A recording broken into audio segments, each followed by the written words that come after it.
this shit right here obviously got me to sit down and turn the camera on.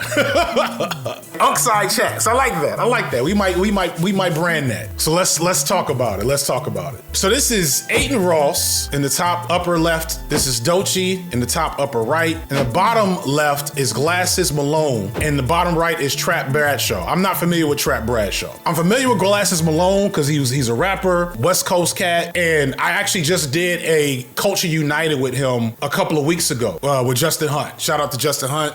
It was me, Justin Hunt. It was some young sister, I don't recall her name right now, but she was great. A couple of other folks. It was a good time. We talked about a lot of things. We talked about Diddy. We talked about hip hop, red pill, etc. And I ain't gonna front. There were some moments where Glasses Malone said some things I was like, but I make it a point to try not to overly intellectualize the sensibilities of dudes really from the streets. Does that make sense? I have been very lucky to have a certain disposition in life, a certain experience. I didn't grow up on the south side of Chicago. I didn't grow up on the Wild Hundreds. I didn't grow up on Old Block.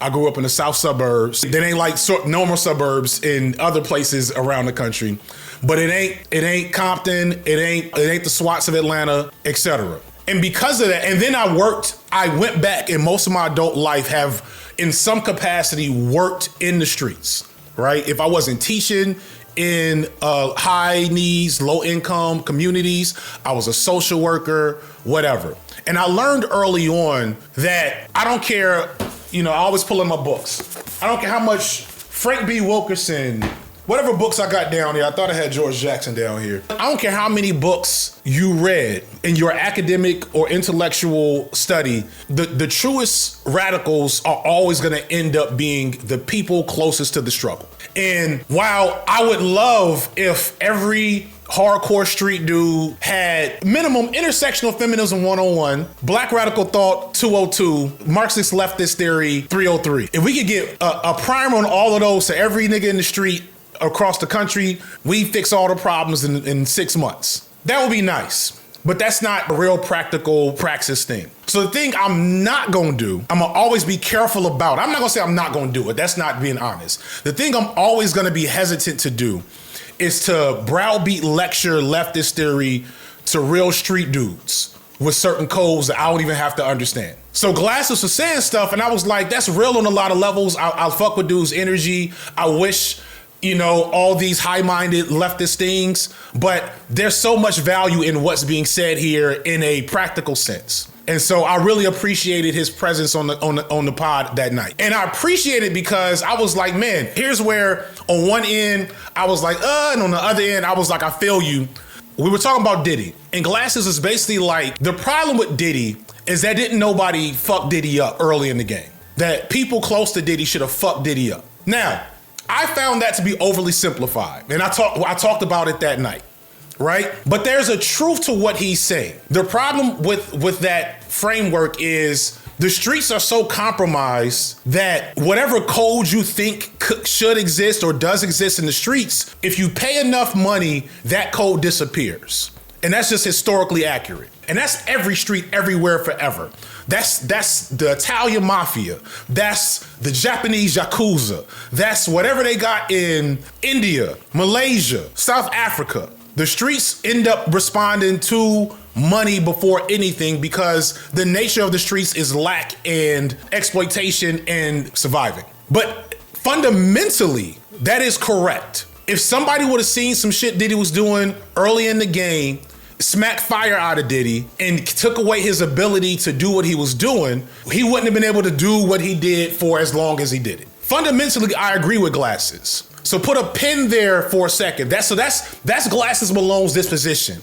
You might have to slap motherfuckers that don't act right. So pulling back, Adin Ross. Adin Ross is a piece of shit. He's a piece of shit streamer. Somebody said chat, is he the most popular? Was he the most streamed person this year? If he's not the most, he was like top 5. It's probably Kai, you right. Kai then Speed. He's in that top tier of streamer people. And he's this true piece of shit. Epitome of shitty internet dudes is Adin Ross. For whatever reason, I guess because he's also connected to academics and like that whole area of streamer guys, he has targeted Doechii for well over a year now. It seemingly has been enough that Doechii sent a subliminal shot to Adin Ross in this new song. I'm gonna play it real quick. All that industry plant shit whack. I see it on the blogs. I see you in the chats. You suck every rap nigga deep from the back. But what's the agenda when that it girl black? So many people see that as an Adin Ross subliminal, right? You know, I see y'all hating in the chat because Adin Ross, along with the academics type people, you know, they say, oh, Doechii's an industry plant. You know, all these things, whatever. And they've been sowing like the Doechii hate. Let's not act like we didn't see it, right? This year started on a lot of weird, trumped up Doechii hate. Weird Doechii hate that I did not get because people, and it's really people who just not locked into certain aspects of hip hop too tough. Because Doechii's been around. I've said this for years. I am a day one Doechii fan. Yucky Blucky Fruitcake or whatever that weird song name is. That's like 2019. That's like 2020.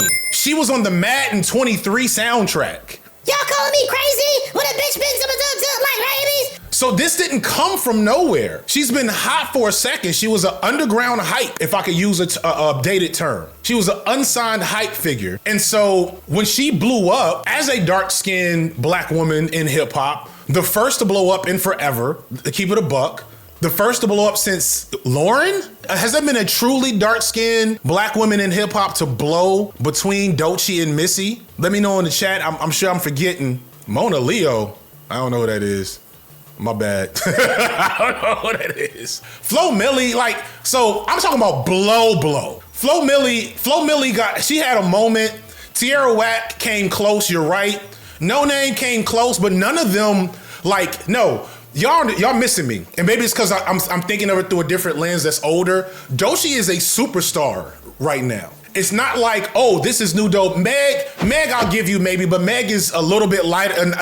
Meg is a shade lighter, you know, but now we're going to have to get into a weird area. But y'all get my point. My point is there's a lot of improbability about Doechii blowing up, but Doechii blowing up is still a big deal, and she earned that shit. And so Adin and the whole, you know, quasi OVO connected community, Adin's been talking shit for well over a year, along with the rest of them. Because that could have easily been towards academics. That could have easily been towards DJ Vlad probably. You know? Adin Ross takes that and does this bullshit. I don't know who these motherfuckers are. I don't know who this. Y'all first time seeing. I don't know who this nigga is. I don't know who none of these niggas is around Adin Ross. At some point in time, I'm not even gonna play it. We're gonna leave it alone.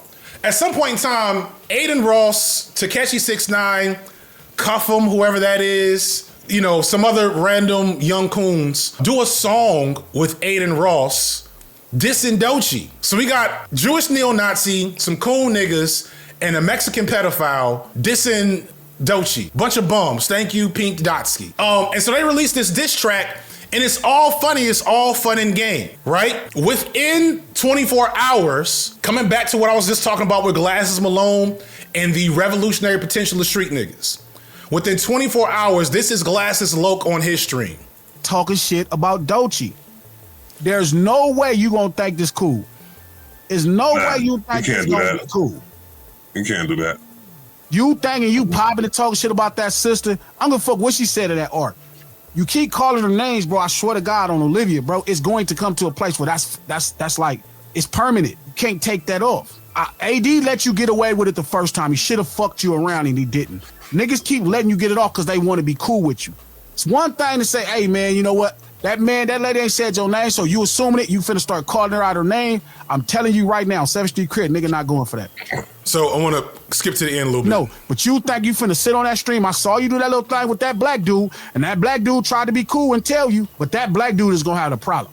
You think it's gonna be your problem. Y'all better start checking these motherfucking crackers for saying all this shit about niggas, man. That shit ain't happening. Don't let these people sit up there and publicly talk bad about a sister. Cool, go on the booth, make your songs. That's cool, that's art. Don't think you finna sit on that stream and just be talking about that black woman like that. That shit is not happening, bro. That's cool, diss her. Don't get on that motherfucking thing and think we supposed to let you just keep talking shit about this black lady. No chance. At some point he says, and this is where it gets interesting to me. He says, I don't even know where he's at. He says, I'm gonna press the niggas around them because I know them niggas and I know where they're at. And he's talking about this modern, it's not a modern phenomenon if I want to keep it real, but it's reached heights that like are obscene, where people like Adin Ross, DJ Vlad, Adam 22, Trap Lord Ross, these white folks get into black spaces and they have no decorum. And this is why, going back to what I said on the stream yesterday, for those who missed it, it'll be a video out about it. This is why I don't really take the white people in hip hop bad conversation seriously, because the only people that meaningfully have that conversation are usually in community with the best white people in hip hop spaces. Because the worst crackers in hip hop are immune because they're protected by the worst niggas in hip hop. I'm gonna say that again. The worst white people involved in hip hop media and hip hop music production and hip hop anything are shielded and protected by the worst niggas possible that they keep cross-pollinating. Nobody wants to move these motherfuckers off the board. And then when Anthony Fantano doesn't like a rap album, niggas want to get the righteous niggas and be like, Why don't check Anthony Fantano? Like, look, we ain't at that point right now. And don't get me wrong, there's always discussions to have around white people and black people business, period. I want to be clear on that. But we got to start from the bottom. And the bottom is right here. 20-year-old white streamers, Jewish neo-Nazis, doing the most racist shit with impunity and their legion of protective layers. Yeah, and there's my new thing, right? So I'm not gonna say his name. But there's a particular streamer figure that runs in these circles that tries to both sides shit, and I don't like that shit. I don't like it.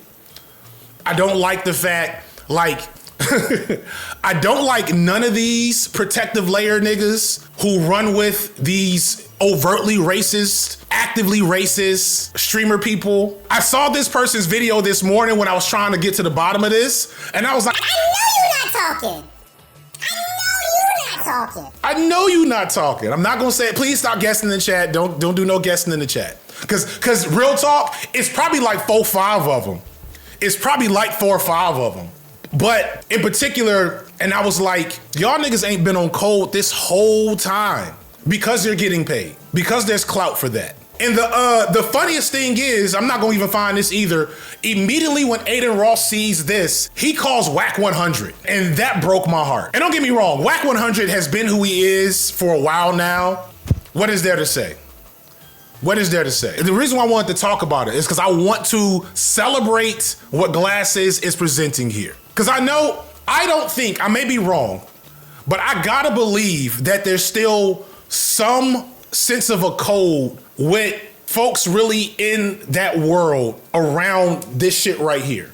Because I guarantee you, whoever Cuffham is, I guarantee you Cuffham is not from those streets. And it used to be where you had to engage with certain figures in certain lifestyles to move freely through the hip hop and entertainment industry. And I'm sure there's a capacity for that again. And I don't want people to get dangled out of windows, but there has to be a thing where we aren't allowing the Adin Rosses of the world to call up pocket coon, give me a word. I can say coons, actually. We can say coons, we can't say saltines. But there has to be a world where these streamers can't call up their pocket coons to protect them, to defend them from their racist bullshit. I'm not expecting everybody to be perfect. I'm not expecting everybody to have the exact same politics and outlook I have. But Adin Ross is only here because of black people and rappers. So homework for everybody in the chat. Homework is Reduxity's video on Kai Cenat. This video, I've only talked to Reduxity like once or twice. Because Reduxity's like, that's a different level of like laser focus this man has. But this video was a video after my own heart. It was so good and it was so pointed and it did everything I like a video like this to do.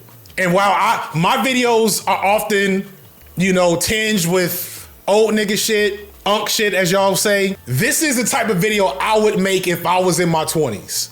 But if I take my brain and put it into a 25-year-old me, it would be this video. This is a very, very good video specifically for what we're talking about right now. And you've probably already seen this one, but I'm gonna put it up there anyway, because this blew up something crazy. Is this joint right here from Pillboy. 800,000 views in 3 weeks, that's beautiful. So both of those videos really get into the topic. We gotta be clear, we always have to remember these are structural challenges. These are structural challenges. Capitalism and white supremacy incentivize certain behavior, and the least scrupulous of us will participate in that behavior to make money. It is what it is. It's hard to, you have to just get everybody to be like, you know what? We're going to sacrifice the money and clout. That's again why I love Speed, even though Speed still does run in some of these circles. Speed is also very clearly purposefully creating space between him and a lot of those types of people.